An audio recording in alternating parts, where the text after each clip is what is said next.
paring matur wonten pangarsanipun para rawuh para pilenggah kakung Sumawana Putri ingkang minulya ing budi. Assalamualaikum warahmatullahi wabarakatuh.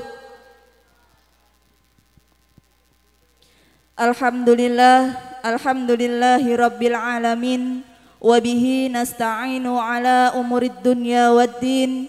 Wassalatu wassalamu ala ashrafil anbiya'i wal mursalin sayyidina wa maulana Muhammadin wa ala alihi wa sahbihi ajma'in, amma ba'd.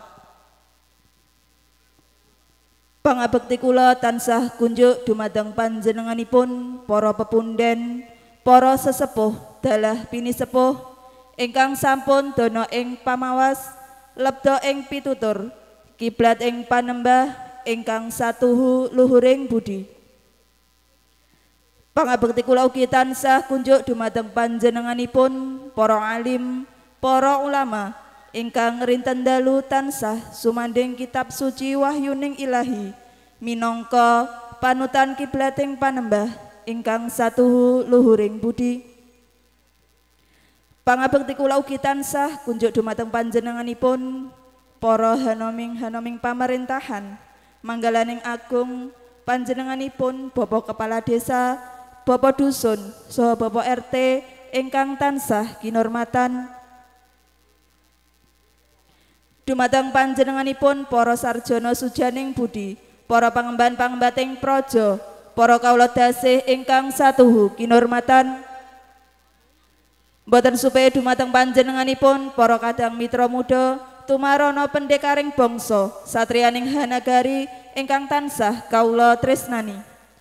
Minangkani purwakaning atur langkung rumiyin, monggo kawula dherekaken tafakur mamuji syukur wonten ngarsa dalem Gusti kang murbaing dumadi ingkang sampun peparing karahmatan, peparing kanikmatan dumateng kita sedaya sehingga kita saged hama kempal hama nunggal terus wonten ing menika papan palenggahanipun Bapa Sarina kanthi nirbaya nirwikara boten wonten satunggal alangan punapa. Boten supe salat karing salam mugi tansah kunjuk wonten ngarsanipun titah kang linangkung Sayyidin Khalifatullah panetek-paneteking agama pepanutaning umat nggih menika Kanjeng Rasul Muhammad sallallahu alaihi wasallam dene yekti kita sedaya tansah ngantu-ngantu wiwit ing alam donya dumugi ing yaumil qiyamah. Amin ya rabbal alamin. Dumateng para rawuh para pilenggah kakung Sumawana Putri ingkang minulya ing budi, nuwun keparing matur ing mriki kawula minangka pranata adicara pinaringna kawula hamratitisaken dalah reroncenge titi laksana adicara sakmenika ingkang sampun rinancang rinancik rinumpaka nun injih.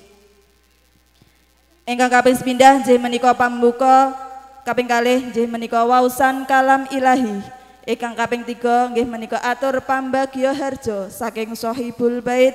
Adicara ingkang kaping sekawan nggih menika atur pangandika pasrah calon temanten kakung saking tlatah Jalan Wijaya Kusuma Unit 9 Rimbo Ulu.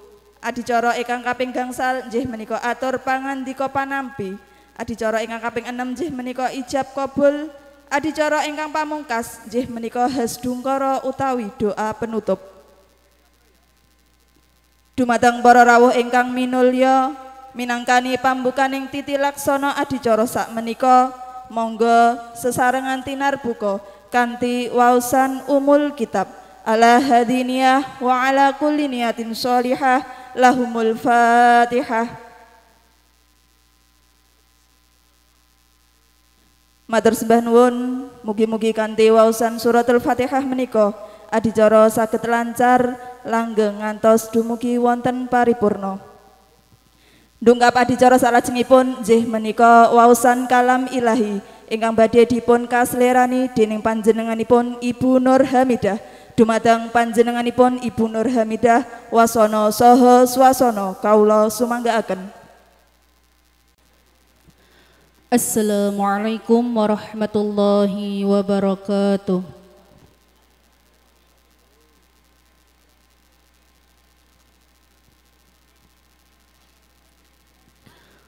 أعوذ بالله من الشيطان الرجيم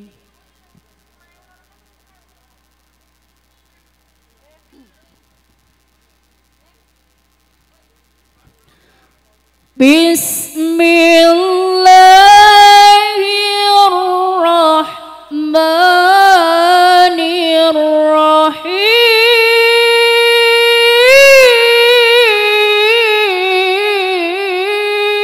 الرحيم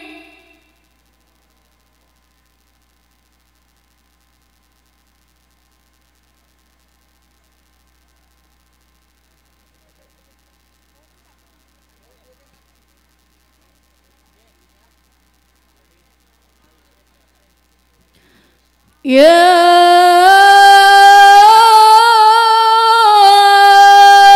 أيها الناس اتقوا ربكم الذي خلقكم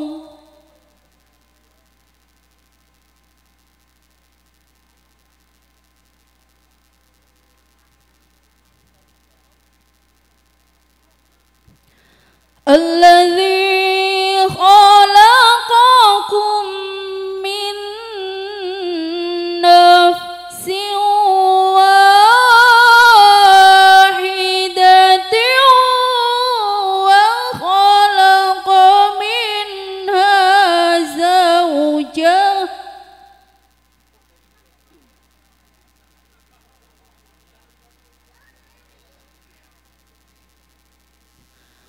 وبث منهما رجالا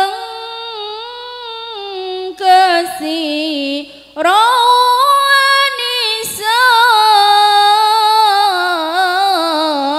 ونساء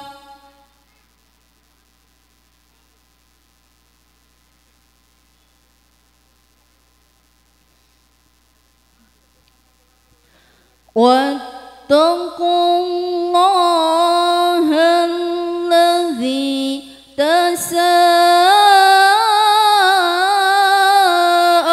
تساءلون به والأرحام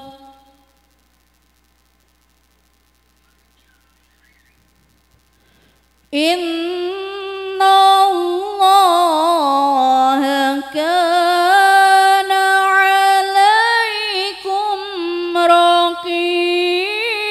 رقيبا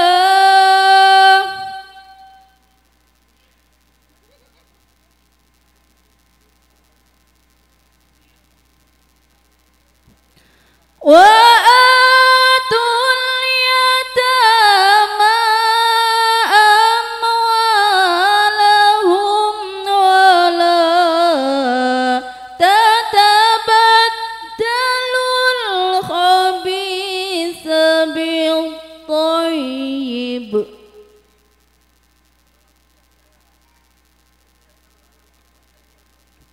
ولا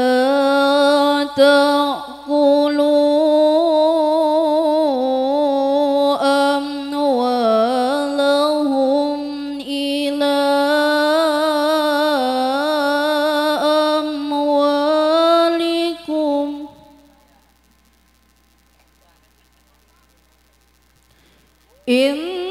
إنه كان حوبا كبيرا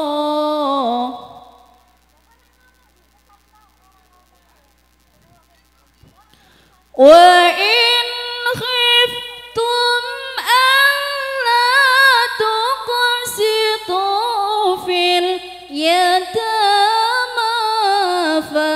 فانكحوا ما طاب لكم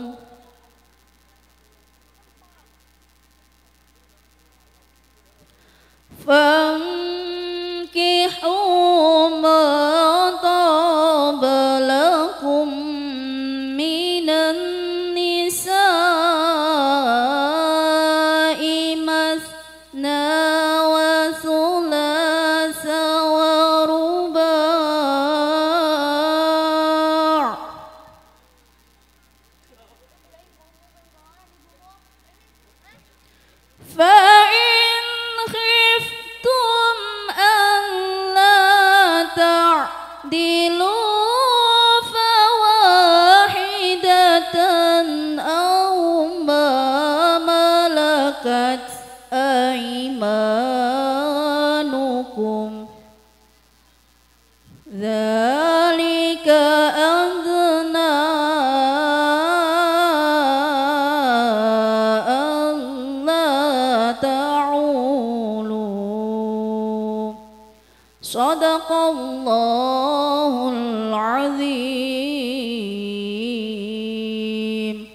Wassalamualaikum warahmatullahi wabarakatuh. Matur sembah nuwun, mugi-mugi kanthi waosan kalam ilahi menika adicara sak menika tansah pikantuk ridhaning Gusti Kang Maha Agung. Ndungkap adicara salajengipun nggih menika atur pambagya harja saking Sohibul Bait ingkang badhe dipun kaslerani dening panjenenganipun Bapak Sukajat Widodo. Dumateng panjenenganipun Bapak Sukajat Widodo wasana saha swasana kawula sumanggaaken. Matur suwun wonten pangarsanipun pranata adicara ingkang sampun keparing wekdal dumateng tiyang kawula. Saderengipun assalamualaikum warahmatullahi wabarakatuh. Wonten pangarsanipun pinisepuh sesepuh aji sepuh dalah panembahan sepuh ingkang satuhu kawula bekteni. Wonten pangarsanipun keluarga ageng utawi Bapak Darmo Jariman saking tlatah Jalan Wijaya Desa Sukaidame ingkang satuhu kala hormati. Wonten pangarsanipun para alim, para ulama, tokoh agami, tokoh masyarakat ingkang satuhu kala hormati. Ugi wonten pangarsanipun pangembating praja terami dumateng Bapak Kades, Bapak Kadus, Bapak RT 01 ingkang kawula hormati. Ugi wonten pangarsanipun para rawuh kakung Sumawana Putri utawi saking rombongan pangombyong calon pinang pengantin kakung ingkang kawula hormati. Ugi wonten pangarsanipun Bapak petugas saking KUA Rimbo Bujang ingkang kawula hormati. Ugi wonten pangarsanipun para rawuh, para pelenggah kakung Sumawana Putri kadang sepah miwah anem ingkang tansah kawula tresnani. Sumangga sepindah kula lan panjenengan sedaya tansah ngaturaken ras ucap puja puji syukur wonten ngarsanipun Allah Subhanahu wa taala ingkang wonten enjang punika sampun maringi pintunten rahmat saha nikmat, terutami nikmat sehat sehingga kula lan panjenengan sami waget makempal wonten dalemipun Bapak Sarino sak keluarga ageng nggih menika wonten adicara tasakuran walimatul aurus pernikahanipun nggih menika Diah Ayu Ulfa Dewi Rohimah kalian Dimas Bagus Ahmad Miswanto ingkang wonten ing enjang punika sareng-sareng kita raosaken mboten wonten alangan satunggal baya punapa ugi tansah dipun paringi sehat wal afiat. Pramila sumangga sareng-sareng kawula dherekaken kita syukuri kanthi lafal alhamdulillahirabbil alamin. Ugi mboten kesupen selawat kairing salam tansah kita aturaken dumateng roh junjungan kita Nabi Agung Nabi Muhammad sallallahu alaihi wasallam ingkang sampun beto umatipun saking alam pepeteng dumugi alam pepadang, saking alam jahiliyah dumugi alam ingkang Islamiyah. Ugi ingkang tansah kita antu-antu safatipun saking donya ngantul ing humul kiamah ing samangke mugi-mugi kula lan panjenengan sedaya pikantuk safatipun. Amin Allahumma amin. Wonten pangarsanipun para rawuh para pelenggah kakung Sumawana Putri ingkang satu kinurmatan. Saderengipun tiyang kawula angkal lajengaken atur menggah atur tiyang kawula ing samangke. Tiyang kawula wonten mriki nyuwun sih lumuturing agunging samudra pangaksami sampun kumawantun madheg matur wonten ngarsa panjenengan sedaya mboten ateges tiyang kawula ngirani trap sila subasita tiyang kawula anggenipun marak suwan wonten dalemipun Bapak Sarino awit tiyang kawula minangka dados talangipun atur saking Bapak Sarino sak keluarga ageng awit Bapak Sarino sak keluarga ageng mboten kuwawi matur piyambak wonten ngarsanipun para rawuh sedaya awit saking binaing manah anggenipun nampi karawan panjenengan sedaya. Ugi wonten ing mriki mbok bilih ing samangke anggen tiyang kawula matur wonten galap gangsulipun atur tiyang kawula kirang tatas sotitis anggen tiyang kawula ngrakit basa lan ukara tiyang kawula tansah nyuwun sih lumunturing agunging samudra pangatsami. Wonten pangarsanipun para rawuh para plenggah ingkang satu kinurmatan, wonten mriki ingkang sepindah Bapak Sarino sak keluarga ageng ngaturaken sugeng rawuh wonten pangarsanipun Bapak Darmin Jariman dalah sak pangombyong calon pinang penganten saking tlatah Jalan Wijaya Desa Sukadamai. Ugi wonten mriki Bapak Sarino sak keluarga ageng tansah nyuwun sih lumunturing agunging samudra pangaksami. Mbok bilih anggenipun nanggapi karawan panjenengan sedaya, anggenipun tepang asta saha wawan pangandikan kirang meranani wonten ing penggalihipun para rawuh para pilenggah sedayanipun tiyang kawula ingkang hanyuwunaken sih lumunturing agunging samudra pangaksami. Minggahipun anggenipun Bapak Sarino sak keluarga ageng anggenipun ngaturi papan pilenggahan kirang sekeca. Minggahipun anggenipun ngaturi unjukan sarta dedarahan kirang eca satemah Bapak Sarino sak keluarga ageng tansah nyuwun sih lumunturing agunging samudra pangaksami. Dumateng para rawuh para plenggah ingkang sadu kinurmatan, wontene Bapak Sarino ugi wonten mriki tansah nyuwun wonten pangrasanipun para rawuh para plenggah sedayanipun nggih menika ingkang sepuh dipun suwuni idi pangestunipun ingkang anem disuwuni jurung aminipun. Mugi-mugi ing samangke anggenipun Bapak Sarino badhe ngawontenaken nggih menika netepi jejibahan dados tiyang asepah nggih menika ngijab kabulaken keng putri nggih menika Dyah Ayu Dwi Ulfa Dwi Rokhimah binti Sarino kalian Dimas Bagus Ahmad Miswanto bin Darmo Jariman ing samangke mugi-mugi wageta kalampahan kanthi gangsar lancar mboten wonten halangan satunggal baya punapa. Ugi mbok bilih ing samangke sampun kalampahan kaijab kabulaken sageta dados keluarga ingkang sakinah mawaddah warahmah. Ugi dipun paringi momongan ingkang soleh lan solehah, amin Allahumma amin. Sanipun sanak kadang tangga tepalih lumantranipun dumateng kadang anem ingkang sampun paring sabiyantu dumateng Bapak Sarino sak keluarga ageng saengga anggenipun Bapak Sarino sak keluarga ageng ngawonantenaken nggih menika tasakuran walimatul aurus wonten ing dinten menika saged kalampahan mugi kanthi gangsar lancar mboten manggihi alangan satunggal baya punapa. Ugi wonten mriki tiyang kawula minangkani dados talangaturipun saking kadang anem.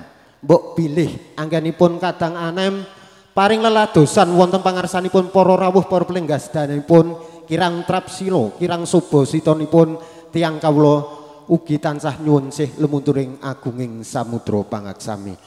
Wonten pangarsanipun para rawuh para plenggah ingkang sadu kinurmatan, wasana cekap semanten atur tiyang kawula sepindah malih mbok bilih anggen tiyang kawula matur kathah kekirangan saha kirang tatas saha titis anggen tiyang kawula ngrakit basa lan ukara tiyang kawula satemah nuwun sih lemunturing agunging samudra pangaksami kanthi panutuping atur akhirul salam wabillahi taufik wal hidayah. Wassalamualaikum warahmatullahi wabarakatuh. Wekdal sapanggenan kawula aturaken dumateng pranata adicara nuwun.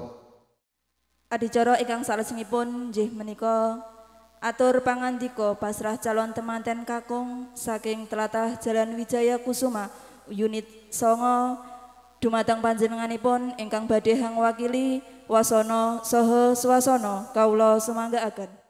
Assalamualaikum warahmatullahi wabarakatuh. Bismillahirrahmanirrahim. Alhamdulillahi rabbil alamin. Wa bihi nasta'inu ala umuri dunya waddin. Wa ala alihi wa sahbihi rasulillahi ajma'in. Rabbi israh li sadri wa yassir li amri wahlul 'uqdatam min lisani yafqahu qawli amma ba'd. Fa qala Allah ta'ala fil kitabil karim a'udzu billahi minasy syaithanir rajim. Bismillahirrahmanirrahim. La in sakartum la azidanakum wa la in kafartum inna adabi lasyadid. Wonten ngersanipun para sesepuh dalasan bini sepuh abdi sepuh ingkang tansah kinabekten. Wonten ngersanipun para alim, para ulama, para kiai, para ustad lan ugi ibu ustazah ingkang kita tenggo-tenggo mahidah hasanahipun lan ugi doa saha pangestunipun ugi ingkang tansah kinabekten. Wonten ngersanipun Bapak pejabat pemerintah nggih menika Bapak Kades, Bapak BPD, Bapak Kepala Dusun, Bapak RT ugi ingkang tansah kita hormati. Wonten ngersanipun dumateng para tokoh agama, tokoh masyarakat, tokoh pemuda wonten ing Jalan Garuda 1 ing mriki ugi ingkang tansah kula hormati ugi lan ugi boten kesupen dumateng Bapak pejabat pemerintah saking kantor urusan agama Rimbu Bujang ugi ingkang tansah kula kinabekten. Lan dumateng ngersanipun para bapak-bapak lan ibu-ibu hadirin wal hadirat ingkang tansah kula hormati. Langkung rumiyin monggo kita sareng-sareng wonten ing enjing menjelang sidang menika tansah unjukaken inggih menika raos puja lan puji syukur wonten ngersa dalem Allah Subhanahu wa taala ingkang sampun maringi mapinten-pinten kenikmatan, karahmatan, taufik serta hidayah lan inayahipun dumateng kula lan panjenengan sami sehingga wonten ing kenggan menika kita saged bermuajahah berkumpul wonten ing dalemipun inggih menika Bapa Sarina tiyang sak keluarga agengipun kanthi keadaan sehat wal afiat boten manggihi alangan setunggal punapa-punapa amin Allahumma amin. Mila saking menika monggo kita sedaya sebagai hamba ingkang beriman dumateng ngersanipun Gusti Kang Maha Agung boten kesupen kita sedaya tansah bersyukur kanthi ngekrolaken hamdalah sesarengan semoga alhamdulillahirabbil alamin. Saksampunipun kita sedaya tansah bersyukur wonten ngersa dalem Allah Subhanahu wa taala. Mugi-mugi Gusti Kang Maha Agung tansah maringi inggih menika kenikmatan ingkang langkung kathah nimbang kenikmatan ingkang sampun kita raosaken wonten ing saat kelenggahan menika. Dumateng ngersanipun para sesepuh dalasan para bapak-bapak lan ibu-ibu samudayanipun ingkang tansah kinabekten kawula wonten ing mriki minangka inggih menika mewakili saking ngersanipun Bapak Darmo Jariman tiyang sak keluarga anggenipun ingkang sepindah inggih menika Bapak Darmo Jariman tiyang sak keluarga agengipun ngaturaken inggih menika salam takdim kagem keluarga agengipun Bapa Sarina kanthi waosan Assalamualaikum warahmatullahi wabarakatuh. Mugi-mugi keselamatan, karahmatan lan keberkahan kita sedaya tansah dipun lindungi wonten arsane Gusti Kang Maha Agung. Kustunipun nggih menika kangge Bapa Sarnia tangsa keluarga agengipun lan lumampah dumateng calon temanten kekalihipun lan sumrambah dumateng kula lan panjenengan sedaya amin Allahumma Amin. Kangge salajengipun kawula wonten ing mriki inggih menika mewakili saking sahibul maksudipun saking Bapak Darmo Jariman tiyang sak keluarga inggih menika kapurih masrahaken inggih menika calon manten kakung saking Bapak Dariman kanthi waosan bismillahirrahmanirrahim inggih menika anak bagus Ahmad Miswanto bin Darmo Jariman kula pasrahaken sepenuhipun kagem keluarga agengipun inggih menika Bapak Sarino. Lan mugi-mugi sasampunipun sak mangkih dipun atampi lan dipun ijab kabulaken wonten ing mriki Bapak Darmo Jariman nggih menika nyuwun nggih menika kula wentahipun kranten kang putra menika tasih timur dereng mangertosi masalah babagan rumah tangga menika kula suwun kanthi saestu inggih menika dumateng Bapak Sarnyata sak keluarga agengipun kula wentahipun utawi bimbinganipun mugi-mugi kang putra calon temanten sak mangkih sak sampunipun dipun ijab kabulaken dadosaken inggih menika keluarga ingkang bahagia keluarga ingkang sakinah mawaddah warahmah amin Allahumma amin.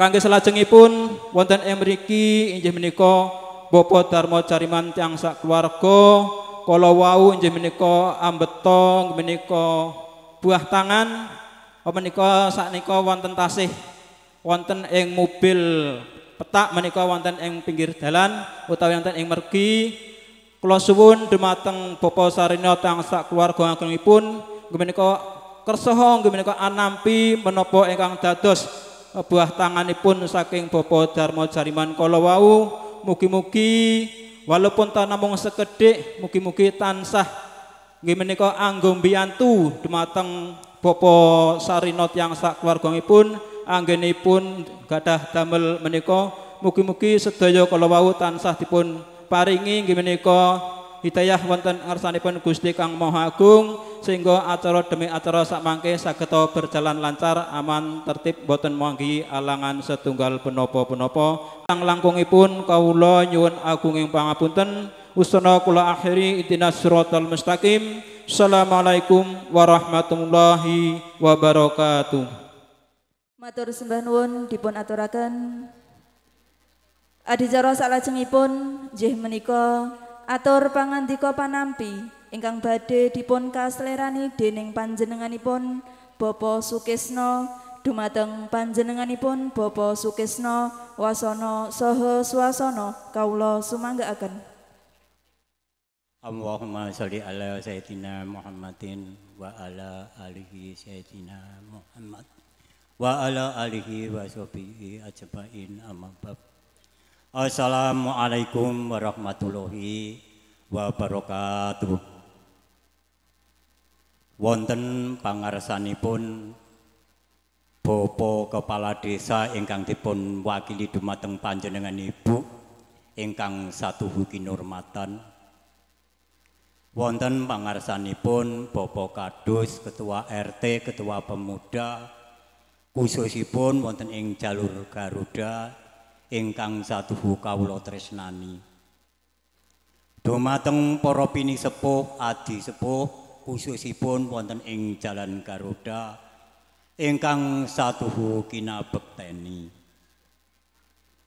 Wonten pangarsanipun pihak pisan ingkang saking Jalan Wijaya. Nuwun pangapunten nggih Pak, niki kula niku wis rada kena 5B Pak. Nggih. Nek wong wis kena 5B niku kudu ngakoni lebuyuten budheg beser nggih Pak nggih.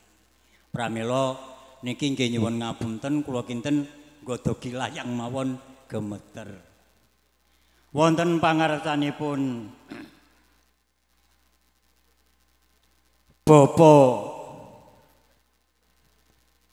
Darman ingkang kawula hormati niki kula pendhet ngajeng mawon nggih Pak nggih.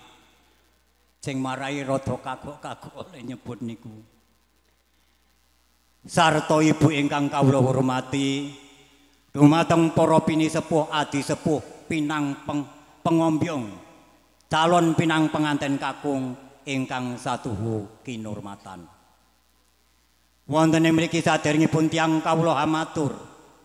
Semonggo tansah ngaturaken raos ucap puja puji syukur wonten ngarsa dalem Gusti Allah Subhanahu wa taala. Dene wonten ing enjang utawi siang punika kula lan panjenengan saged pepanggihan wonten dalemipun Bapa Sarina kanthi wilujeng kalih rubeda ing sambikala tansah pikantuk pengayomanipun Gusti ingkang Maha Agung.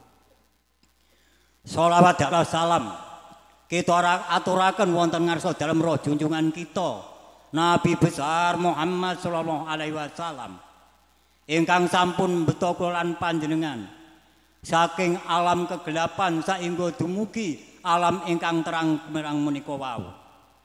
Saengga dumugi titiwanci punika kula lan panjenengan sami tansah dipun keparengaken ngraosaken pinten rahmat saha nikmat ingkang dipun paringaken dumateng kula lan panjenengan sami. Awit rumiyenipun kula lan panjenengan boten wonten saengga wonten ing detik menika tesih wonten ing samangkih kula lan panjenengan sedaya badhe kundur wonten ing yaman kelanggengan sowan ngayunanipun pangeran. Pramila semonggo tansah anyuwun wonten ngarsa dalem Gusti Allah Subhanahu wa taala sakunduripun kula lan panjenengan wonten ing yaman kelanggengan mugi-mugi tansah pikantuk sapaatipun amin Allahumma amin.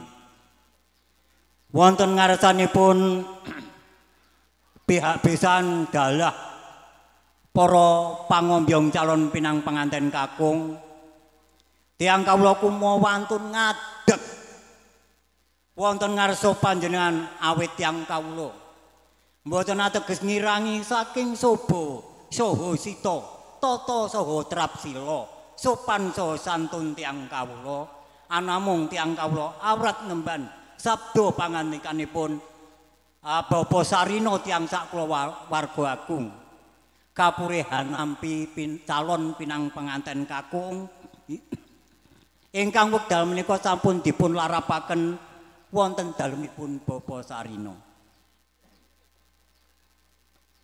Ingkang sepindah kala wau saking besan kakung Sumawana putri ingkang sepindah inggih menika kanthi silaturahmi ngaturaken salam saha taklim ingkang kunjuk wonten ngarsa dalem Bapa Sarina tiyang sak kulawarga agung sumrambahipun para pinisepuh adi sepuh wonten ing Jalan Garuda lumeberipun dumateng panjenenganipun Bapa Kepala Desa. Pramila saking kersanipun Bapa Sarina kanthi satu kula tampi bismillahirrahmanirrahim. Wassalamualaikum warahmatullahi wabarakatuh. Ingkang salajengipun kula wau ngaturaken calon pinang penganten kakung inggih menika ingkang kaparingan asma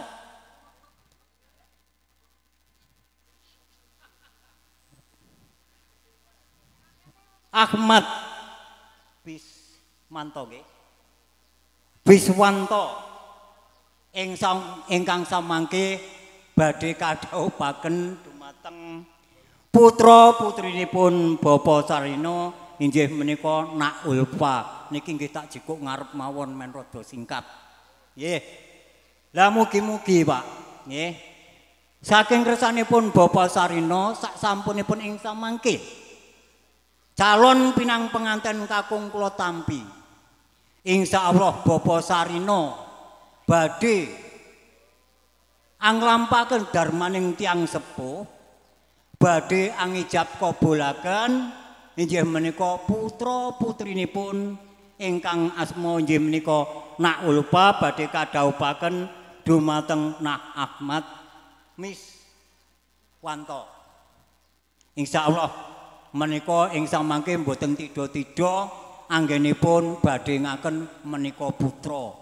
Insyaallah saking Bapa Sarina utawi tiyang kawula ingkang makili nggih putra panjenengan badhe katampi kanthi asta kalih kanthi atur alhamdulillah rabbil alamin. Awit saking kersanipun Nak Sarina boten badhe dipun anggep menika putra mantu namung badhe dipun anggep menika kados dening putra piyambak.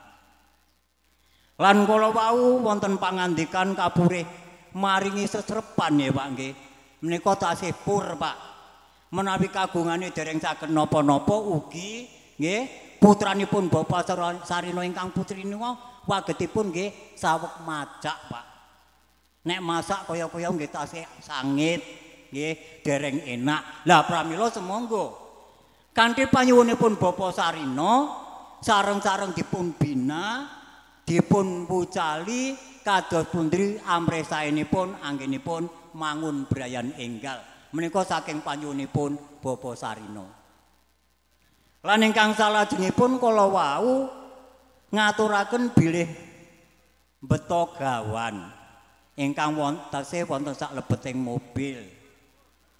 Insyaallah Pak Bapak Sarina mboten ningali ageng lan alitipun kathah lan sekedhikipun namung Bapak Sarina dalah ibu tiyang sak kulawarga agung langkung-langkung dumateng panjenenganipun masyarakat Garuda Jalan Setunggal tansah ngaturaken genging panuwun dening Pak Darmo sampun kersa hanglarapaken calon pirang penganten kakung saengga wonten ing wekdal titi menika ing samangke badhe kaijab kabulaken sampun siap.